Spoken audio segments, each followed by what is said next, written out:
Dear sponsors, dear friends and family, dear guests, 20 students have for 10 months worked over 1,000 hours for us to be here today. And it's my pleasure today to be your host and present to you what Swissloop has been doing these past few months and how our future will look like. My name is Cassandra.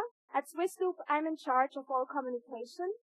And when I joined this project last autumn, I had a very specific image in my head of how a Hyperloop would look like or what a Hyperloop is. I had an image in my head of pods that with the speed of sound would travel through vacuum tubes. A big world that suddenly would be smaller, would come together. I had a dream in my head. And the reason why we all have an image in our head when we think of Hyperloop is because of one person in particular, Elon Musk. In 2013, he presented his Hyperloop vision and at the same time talked to us students directly and motivated us to be a part of this development. Swissloop wouldn't be here with a lot of other people that motivate us on the daily, that inspire us to go further. And we are very happy that today one of these people is with us here. He is a professor at ETH, and one might also say the father of drones. Raffaele D'Andrea has founded a lot of companies, and we're very excited that he will talk now about what he's been doing and inspire us with his words. So, welcome, Rafa.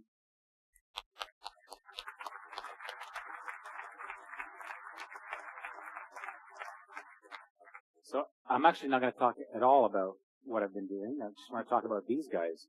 So, we're here. We all know what this project is about, but it's good to take a step back and think about what it is that they've achieved, right? This is a bottom-up project.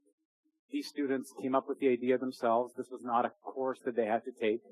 Over 40 students have participated since its inception. There were over 1,200 teams that competed. They were selected as one of the top 27 to actually demonstrate their concept in Los Angeles, and they came third. They're doing this in their spare time. Hardly any of the students are taking this for credit. They're doing this as a hobby. Okay, they're doing this because they're very passionate about it. The vision, we know what the vision is, to create a vehicle that can travel at speeds of up to 1,200 kilometers per hour, magnetically levitated, in a vacuum. Why do that? Because if you can do that, you can greatly reduce the amount of power, energy required to move things from point A to point B. Your main source of energy expenditure when you're moving in a vehicle is friction, and by doing it in a vacuum tube, you eliminate air friction, and by doing it magnetically levitated, you eliminate rolling friction. So if this were possible, if this were a reality, then we would be able to probably eliminate intracontinental air travel, because we would do this instead. So is this an easy thing to do? No. There's many reasons why this is not going to work. There's many reasons why people would tell you that, right? They're not just technical reasons. There's financial reasons. There's social reasons. There's political reasons. So why even try? And to me, there are two main reasons. And to name the first one, I want to make an analogy to entrepreneurship and why venture capitalists invest money in companies. The rate of success of a VC-backed company is very small. Less than 1 in 10 are successful. So why are VCs throwing money at companies? Because they use something in probability called the law of large numbers, which means that if you have enough things that you put your bets on that have high potential rewards, but maybe the probability of them succeeding is low, if you place enough of these bets, then your expected return is going to be high. That's what this is, right? This is a bet. This is a bet that has very high payoff. The probability of succeeding may not be high, but it's still a large bet that we should take. That's the first reason. Okay.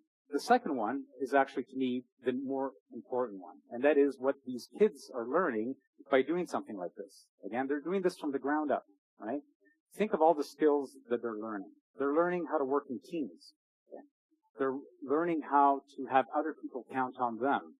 You know, if one of these individuals doesn't come through, then the whole team is let down. They have to learn how to work in their other parts of their lives, their personal lives, their school lives. When they go out in competition, they meet other team members. They build a network. Okay? They learn about success and they learn about failure. This is part of life. These are things that you don't learn in school. Okay? So, to me, even if they were involved in a project that had 0% chance of succeeding, which it does not, right? This has a small probability, but it has a non-zero probability of actually having an impact. It's the skills that these guys are learning that is of tremendous value to them and to Switzerland, right? These are the folks that are going to be the next entrepreneurs, the next thought leaders, the next CEOs of companies. And to me, that's very exciting. This concept of this Hyperloop is not a new one. It is, it was written by science fiction writers more than 100 years ago. And in fact, there was an American engineer and inventor named Robert Goddard, who really chased down the details of what he called the vac train in 1908. Actually, 1906, more than 100 years ago, as a freshman. He was an engineering student. Now, Robert Goddard is the father of liquid rockets. Without Goddard, you could probably say that we wouldn't have gone to the moon. Is it because we wouldn't have developed rockets without him? I think we would have developed rockets. It just would have taken longer. And rockets were a viable proposition in the 60s when there was an appetite to do something like go to the moon. You could argue that without Goddard, we never would have gone to the moon. Maybe we would have the technology now, but we wouldn't have the appetite to do it. So this individual, as a freshman, had a huge impact. I'm going to say a little bit about his views on taking risks. And this is an old quote. It's many, many decades of years old. It's not politically correct in the sense that he talks about he all the time. We live in a different world now. It's he or she, but I'm going to read the original quote. Just as in the sciences, we have learned that we are too ignorant to safely pronounce anything impossible. So for the individual, since we cannot know just what are his limitations, we can hardly say with certainty that anything is necessarily within or beyond his grasp. Each must remember that no one can predict to what heights of wealth, fame, or usefulness he may rise until he has honestly endeavored, and he should derive courage from the fact that all sciences have been, at some time, in the same condition as he, and that it has often proved true that the dream of yesterday is the hope of today and the reality of tomorrow. So this is an important lesson that these kids, young adults, are learning by doing something like this, and we as a society should support them, not only for their sake, but for the sake of future generations. Thank you.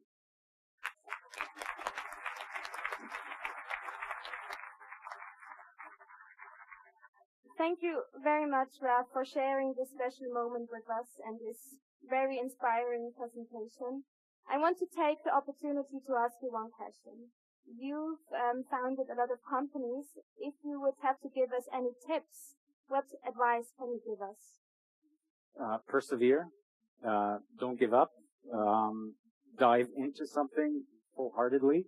And don't be afraid to cut your losses. If it's not working out, drop it and do something else, but only after you really, really tried and given it your best effort. This is something that you guys are learning here, so I think all of you have this entrepreneurial spirit. That's clear. When you guys are done your studies, come and talk to me. I'd love to hire you at some of my startup companies. Perfect. Thank you so much. You're welcome. We have a little gift for you. Oh, great. Don't go yet. Yes. Nice. Thank you once again for being here. Thank you.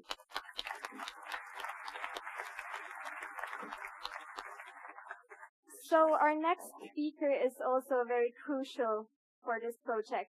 Elias Besler is our technical lead. He has been a part of this team since last year. He developed the last prototype, and he is now going to present to you our new pod and all the technical details. So Elias, please come up.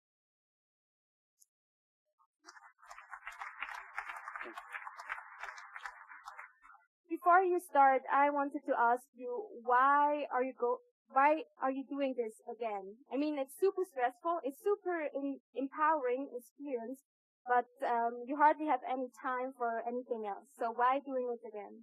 Well, I was last year one of the engineers that developed the pod, and this year it was such an amazing experience that I wanted to be a part again, and I wanted to share my knowledge, my know-how with the museum. Yeah, I'm very excited. So.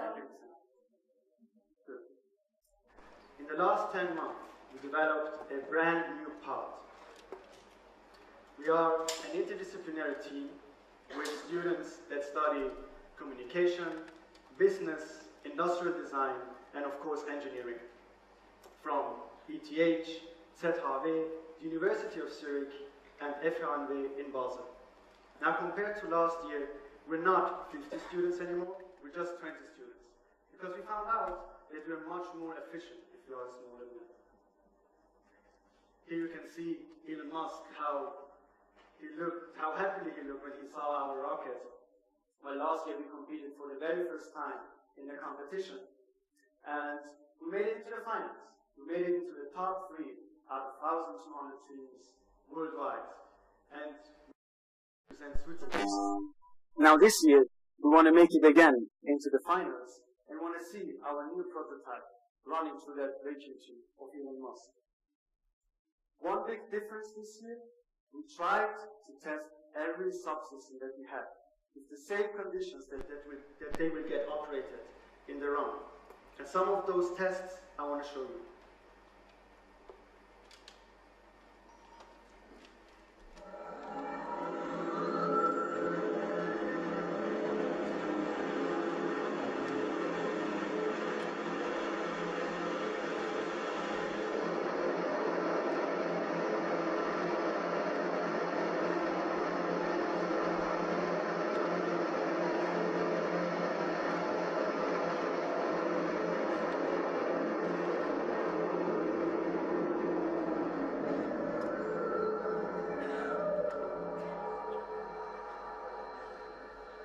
We have 4 propulsion wheels, and in each wheel we have a synchronous electrical motor. The test that you've seen here is we try to spin the wheel to the same rotational speeds as we have during maximum velocity, and see if we can withstand the stresses, and see if the rubber maybe flies away and then something happens that shouldn't happen. Now the wheels are really important because they need to be balanced. If they have any unbalances during the high velocities, the pod will crash. The wheels also need to be lightweight, and at the same time also be able to withstand the high stresses. Now another very important subsystem are our brakes that you can see here.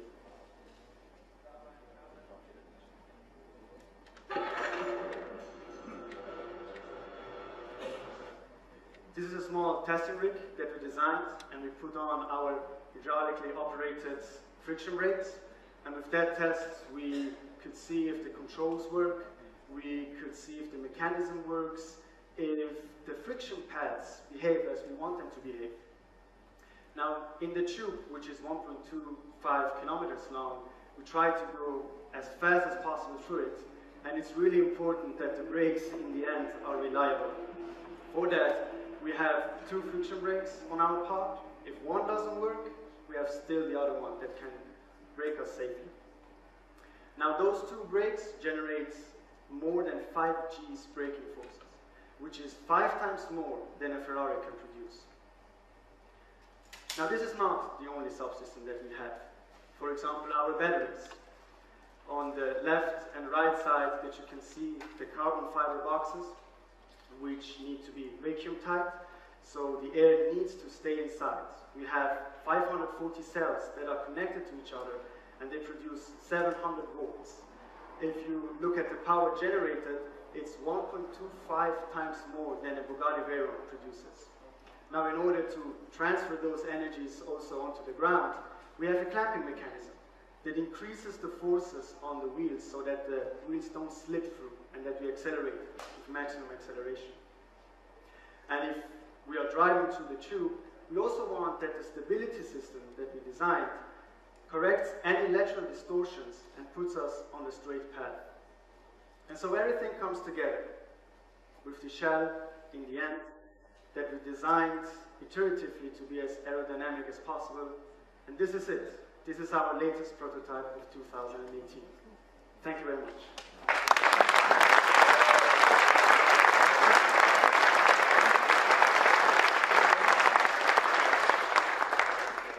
So it looks like we're finished and we would be able to travel to Los Angeles to Elon Musk Hyperloop competition tomorrow. Is that the case? No, there are still some tests that we need to do. Next week we're going on the shaker table, for example. And we also want to drive as much as possible on our 150-meter long test track and tweak every little bit that we can. Yeah, we will do that for sure. Thank you very much, Elias.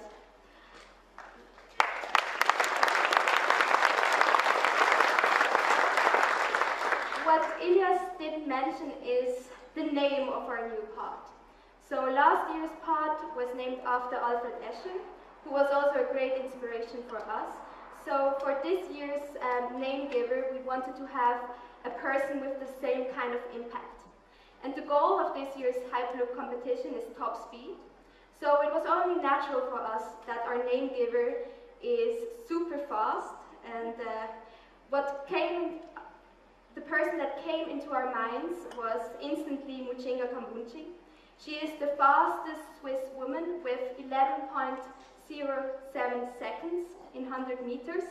And we are very excited that she is here today. So welcome, Muchinga Kambunchi.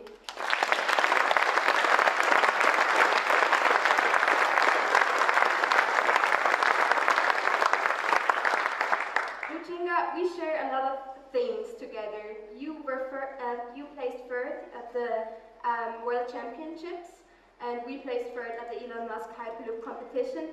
So, how did it feel to have our new pod named after you? It's really a big honor for me. I want to say thank you very much. It's huge for me because I know also that the technology is the future, so it's a really big honor for me. Well, thank you so much. And you probably know that we had some difficulties last year. We were only 40 kilometers per hour fast because we had a problem with our batteries. It is kind of the same speed you go, right? So of course we want to beat you this year, hopefully with much higher speed. But can you give us some tips for the competition? You were in a lot of competitions before. Do you have any tips for us? I think the most important is to be confident, to know that you worked hard and now you're on competition and you have to do the best, and to have fun. It's something you all like to do, so I think it's really important to have fun and just to be focused and really confident. We talked about us. What are your next steps? I have a few competitions coming up. I have a few dynamic leagues, also in Switzerland and in other countries, and then there is the European Championship in Berlin in August, so that's the big goal for this year. So, good luck to you. Thank you so much for being here. We also have a little present for you. We heard you really love coffee, so we hope that this gives you a lot of energy for the future. Thank you so much, Muchinga.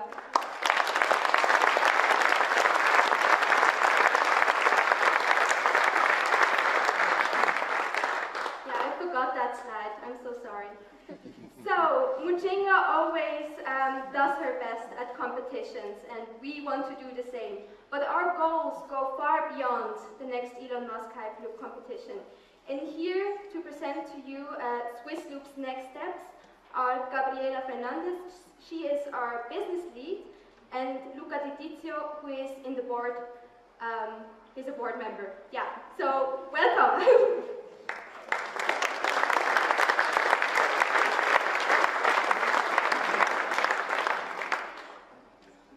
I want to start off by showing you a picture. This is how our office looked like over the past 10 months. And most of you know it, our sponsors, because you were the one who sent it to us loads and loads of packages. The problem was actually not having a lot of packages. The real challenge was time. A again, you know it, we pressured you to send it as fast as possible, and as soon as it was on the way, we hoped that this delivery was as fast as possible. We are not the only ones. E-commerce is growing. If you look at last year, it grew by more than 10%. And with that, customer demands are also changing. Today, the standard is still receiving the package on the next day. But we are going in a direction where we hope for same-day delivery, or maybe even within a few hours. And those two things, more packages and less time, this creates a huge challenge for the logistic market in Switzerland. The red dots are our 6 largest cities. The blue dots are logistics centers. This could be distribution centers or warehouses. I can tell you, if you ordered something online tonight, this package will go at least through one of those blue points. But this is the best case. Most of the times it goes through 2, 3, or even more. With this logistic landscape that I'm presenting you now, and with the mobility possibilities that we have until now, there is no way that companies can fulfill the new customer demands. So the solution now is for logistics centers to move close to their customers. And there is only one way: move close to cities or even within cities. If this trend is already starting, and if this continues like this, in 2050, you could look at Switzerland like this. It would be a huge logistic jungle. You see the blue lines. Products have to be transported from warehouses to distribution centers and the other way around. And this creates bottlenecks. We have more traffic jam, we have more emission, and we are losing green spaces, community spaces for us around cities. Last year, there were 45% more investments in logistic areas within cities compared to the average of the last 10 years. So the trend is already coming, and if we don't find any completely new solution, this will be unstoppable. What if I told you that there was a new mobility solution? A fast solution that would enable you to consolidate all those blue points, all those blue logistic points to one national, huge logistics center. Imagine you had the technology to transport a package from this central point to every major city in Switzerland within less than 15 minutes.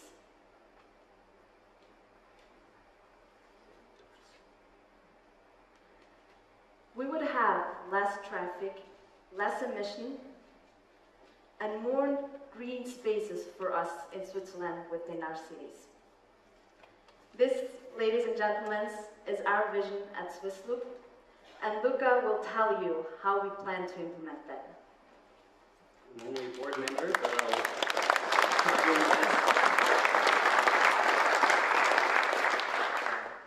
no one knows better that we do Hyperloop than all of you. You're either parents, you're sponsors that help build us parts, so we'll stay with Hyperloop. We weren't inventing anything new. And the way we'll do it is we'll actually create this central logistics center close by to all these areas, and we'll take single packages, or maybe 2 packages at once, place them into our mini pods that might look similar to Mujinga, drop them down, and in a 1-meter diameter tube, we'll send them light speed to those biggest cities in Switzerland. We can address over 30% of customers that actually are in those cities by bringing those packages there in a vacuum and then distributing them in the city. The red part that you see on the right side is actually a 24-hour distribution hub, where we enable all technologies of the future to make the last mile to our customers. You could imagine Raf's drones. He doesn't like the idea. You could imagine people on bikes, or maybe autonomous cars, or completely new logistics ideas. The point being, we take a single package from one location, 15 minutes we bring it into the cities, and from there on we have a 15 to 20 kilometer radius where you can bring the packages straight to your customers. To put it in context, our awesome designers from FNB made some nice renderings. And you can see a mini pod here in one of those 1 meter diameter tubes, one being loaded. You could think of 1 package, 2 package, small packages. However, your cargo will arrive on time, extremely quickly, flexible the way you want it, and energy efficiency is key. We'll try to do all of that powered by solar, wind, and using as little energy as possible to get forward. This is our vision. We're currently talking to sponsors, to investors, and to people that might support this vision, and we're trying to get it done, and you are the first step along that way. Thank you very much.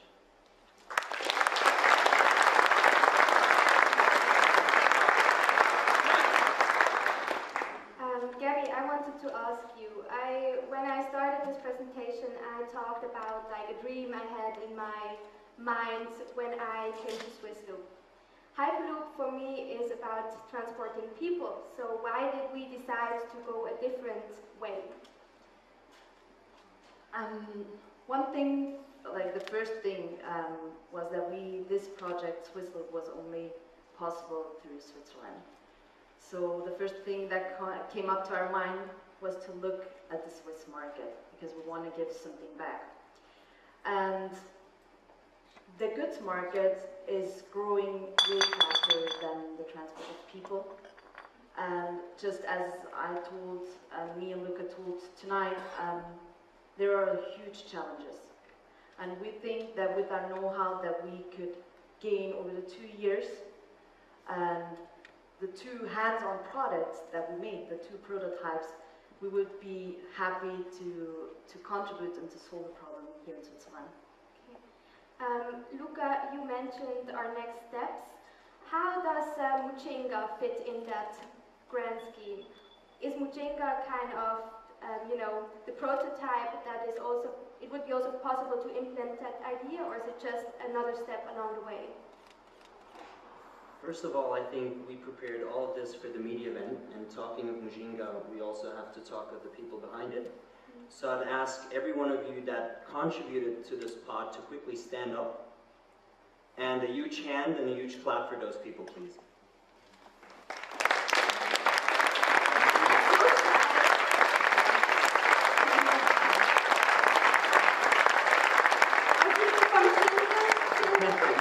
Over 200 parts for us in their apprentice workshop, so please stand up as well. We're so happy that you are here today.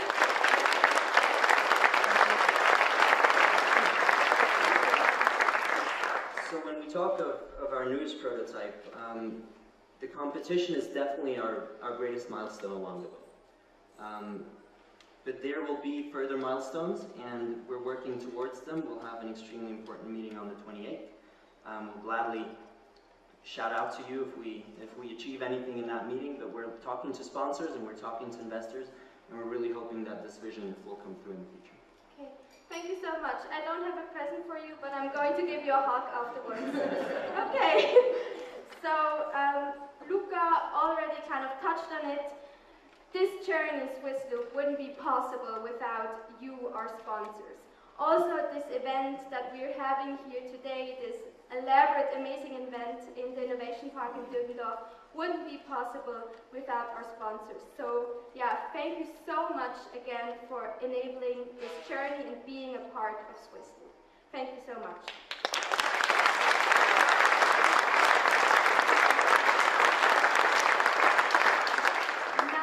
Probably already super excited to see our new pod. We would love to show it to you live, but earlier today we had our media event, and sadly we faced a few technical difficulties.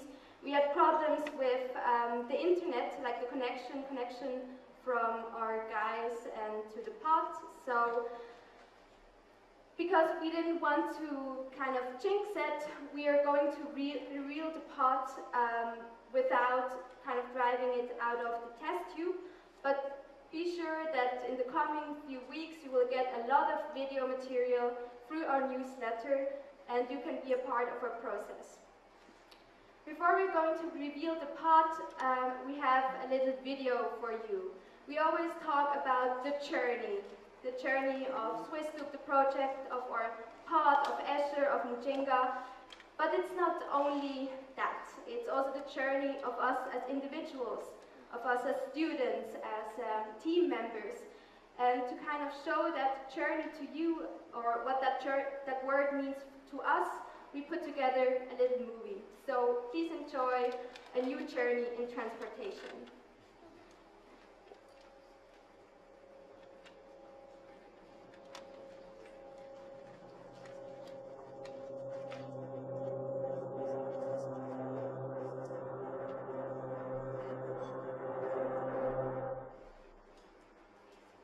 Definition of a journey. Journey now. Plural. Journeys. 1. An act of traveling from one place to another. 2. A long and often difficult process of personal change and development. When we think of a journey, we think of a loss of time. We think of trains with delay, canceled flights, missing a connection. We think of packed freeways, traffic, pollution. We think of something unpleasant, something one has to endure. But why? Let us redefine the word. Let us reinvent it to something swift. Something which is almost over before it even started. Something reliable, on time, and sustainable. Something pleasant. Let us embark on this new kind of journey. Together. For us. For generations to come.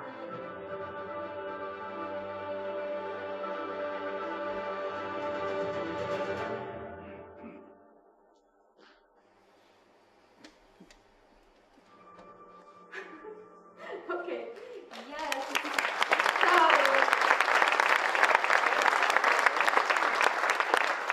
before we all stand up, please, after the presentation of Mujinga, grab a drink, grab something to eat. We also have an ice cream van, so enjoy yourself. And thank you once again so much for being here today. And goodbye for now.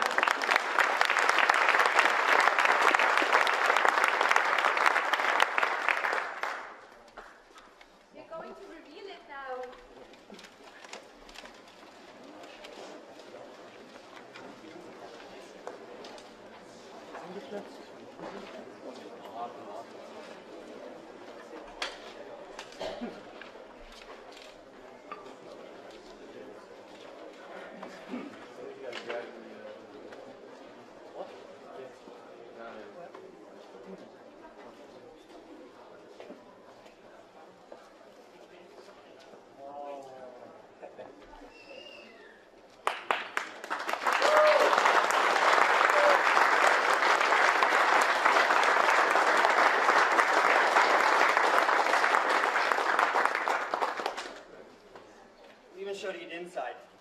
We'll try.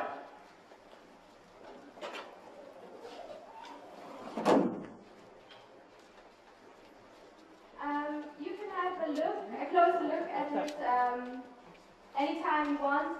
We also put together a little kind of like a museum of parts that got destroyed, and yeah, you can learn more about Mujinga and also about our old pod Escher.